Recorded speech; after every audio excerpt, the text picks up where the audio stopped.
Hey, what's going on, everybody? So today we are going to talk about the Nightblade and how we run this character for our next episode. We are running 5 pieces of Macabre Vintage. So when you kill a monster, they burst with blood magic, dealing 50% of their max health to enemies within 6 meters as bleed damage up to 24,000 bleed damage. It's crazy good, but there's a catch. It's PvE only. So if you're running PvP Battlegrounds or PvP Cyrodiil, I highly recommend changing that out for Plague Break or Rallying Cry. One of those two for PvP. This I've had a lot of success in Battlegrounds. I've had a little bit more success running Rallying Cry in Cyrodiil. But yeah, Macabre Vintage, it only works in PvE, so only run it in PvE.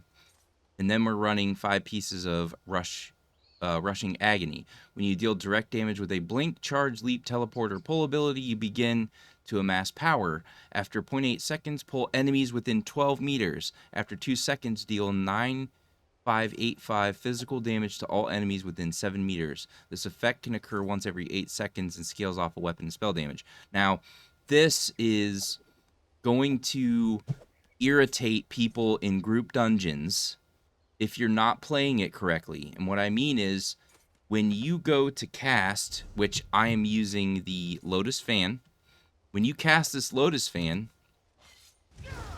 you get in the enemies, it throws that out there, and it pulls the enemies into you.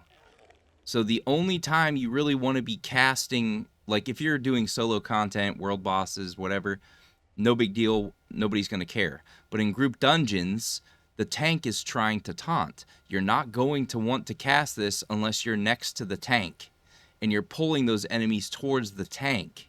So really want to try and prioritize only using the Lotus Fan or whatever charge, leap, pull, teleport, whatever that you're using.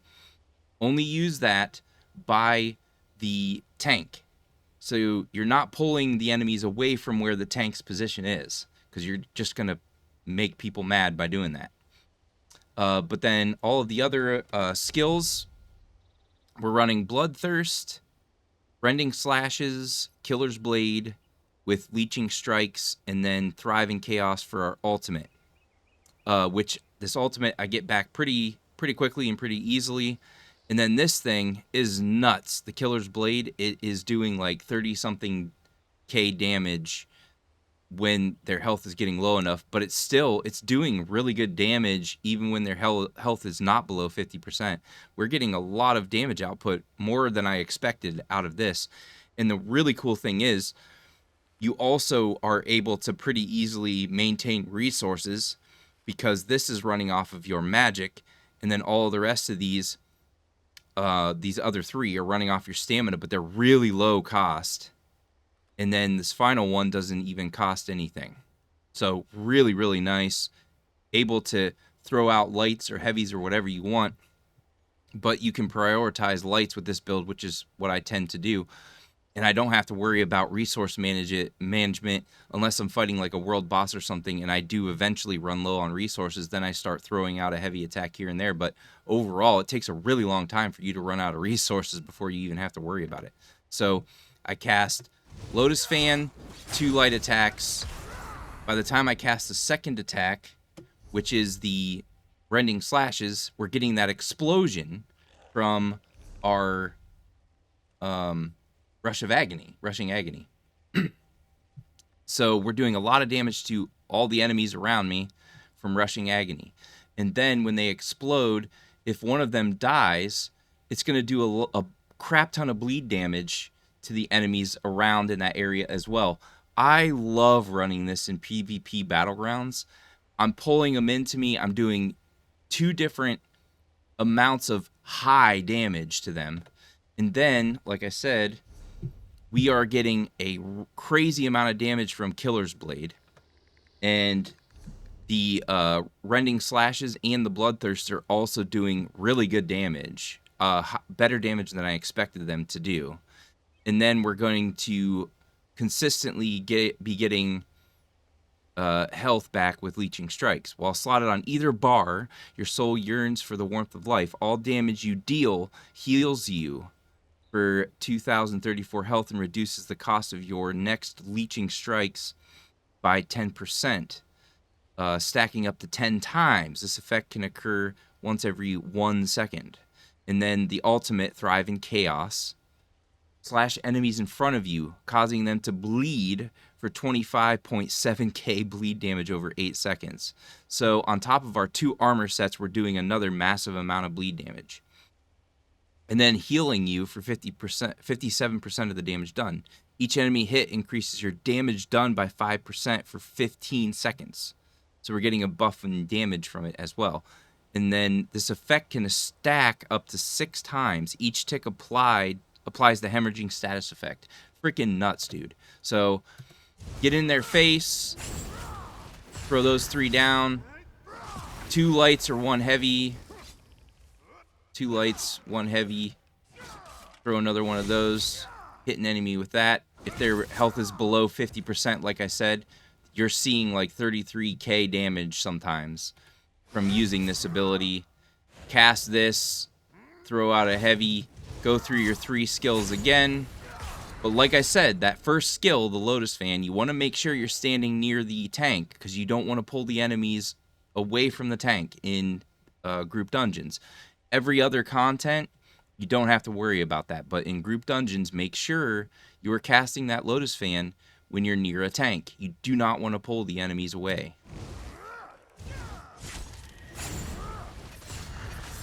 Heavy attack. Cast that. And then our ultimate. Hits every enemy. Go into the Lotus Fan again. Throw that. 2 lights or 1 heavy.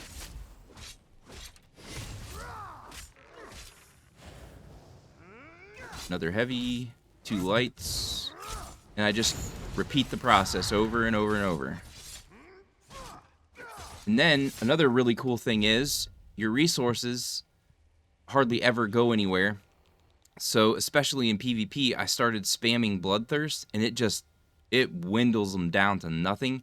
And if you're getting low on health and the leeching strikes are not working enough for you, you can just spam also the Bloodthirst and get all of your health back pretty freaking quick. So you can just 1, 2, 3, and you're gonna get like a massive amount of health back, but it's doing a lot of damage too. So it's just one of my favorite builds that I've discovered. Lotus Fan, throw that out, throw that out. Heavy attack, throw this out. You can throw this out anytime, but especially like try to target something that is below 50% health so you get that bonus damage from it. Make sure you activate that so you're getting healed from every attack. And I mean, you're doing so much burst damage. It's crazy, dude. Like, it's absolutely nuts. But yeah, you're going to want to prioritize hitting all of these skills on groups of enemies. That's where you're going to get the most effect, because if one of these dies, like I said, they're going to explode with a bunch of bleed damage that's going to hit all the enemies around. And then in PvP, when you're using Plague Break, you're going to cast Plague Carrier on the enemy. So it's almost the same thing as Macabre Vintage, but it's just for PvP instead of PvE. Macabre Vintage is for PvE. Plague Break is for PvP. So 5 pieces of Macabre Vintage, switch that out for Plague Break. That's really all you need to remember. Like I said once again in the previous episode, you can use whatever food that you want. Sometimes I use the Essence of Invisibility. I want to point that out because it's really nice to just sneak up on them and then just hit them with a crazy amount of burst damage in PvP. It's so good. And this works insanely well with the bosses as well. But there's some bosses that are more powerful. You're going to have to back off a little bit, concentrate on getting your healing back and stuff like that. You're definitely going to want to back off sometimes because this is a melee build. You're going to want to back off. You're going to pop a potion, get your health back up again, and then go back to work, throwing out all that burst damage. So you're going to have to be a little bit more careful than the other 2 builds that I've covered when it comes to overland bosses. But you can use Bound Fortifying Meal. We got the Bewitched Sugar Skulls here because I run this in PvP. I only ever really use the Sugar Skulls in PvP. We also have some Clockwork Citrus Fillet, Clovian Wartort for PvP. Is also a good idea. But Dubious Camoran Throne, this is what I use for like all the content in the game. We get a lot of stamina recovery, max stamina, so we can throw out our skills, and then in PvP especially, we can, like I said before, we can spam Bloodthirst to get all of our health back if we need to. This also helps with overland bosses. I'll just spam this 3 or 4 times, and I get all my health back pretty quickly. Really, really good food. I would say overall, the Dubious Camoran Throne is the one you want to use for most content. Switch to Bewitched Sugar Skulls if you need to in PvP. But don't use this in PvE, you don't need it. Just use the Dubious Camoran Throne over anything else, really. But yeah, lots of foods work on this build is basically what I'm trying to say. And then you're going to want to make sure you cast these Essence of Health, because you are a melee build. You're going to be taking more damage than you are with a ranged build. So, yeah. And then champion points. 50 into Fighting Finesse, 50 into Wrathful Strikes, 20 into Precision. You're going to want to max out Piercing, Battle Mastery, Mighty. I am also going for this because we do eventually want to get these because we are using a magic ability, the Lotus Fan, to proc one of our armor sets. So you're going to eventually want to get down here and put points into here. And then Deadly Aim and Master at Arms. Make sure you max all these out so you can take more hits. Elemental Aegis, Quick Recovery, Hardy, and Preparation. And then you are also putting out healing for yourself, so you're going to want to come in here and put 20 points into Blessed. And then this, in the previous episodes, I didn't really show these because these were like the most basic default things. Like we went with just stuff that everybody would use. You would already hear about just using this stuff. So, but this one's a little bit different because we're actually using Hardened. Increase the duration of crowd control immunity by a total of 15%. The reason that I'm using that on this build is I noticed that was the weakness with this particular melee build. So I went with Hardened, but you can just go Boundless Vitality, Fortified, Rejuvenation. That's usually what I tend to do, except for on my Sorcerer, I go with Bastion, but that's not important for this build. We're not using shields. We made sure that we wanted to get our movement speed, so make sure you get your hasty, make sure you go over and into crafting, make sure you at least put your 50 points into Steed's Blessing. You want to make your character fast. This character is incredibly fast when I'm sprinting.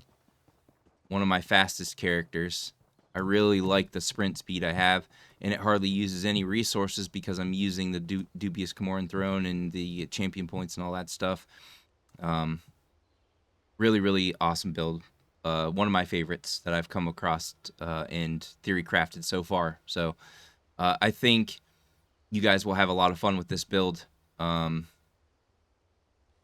you're going to have a pretty easy time with most of the content with this build. I did have a harder time with certain content, like Maelstrom Arena. I had a really difficult time with this character because he's a melee build. But that's literally the weakness. If you make a melee build, literally your melee itself is your weakness. You're going to have to back off. You're going to have to pay more attention to where the AoEs are because you're not a ranged build. But I think people are really going to enjoy this build. It's a lot of fun. But like I said before, the only content you really have to watch is the group dungeons. You want to make sure when you're proccing the Rushing Agony, make sure you're near the tank, or otherwise the group's going to have a problem with you proccing this. But yeah, like, comment, share, subscribe. Hopefully you guys found this informative, and I'll see you guys on the next one, all right? Laters.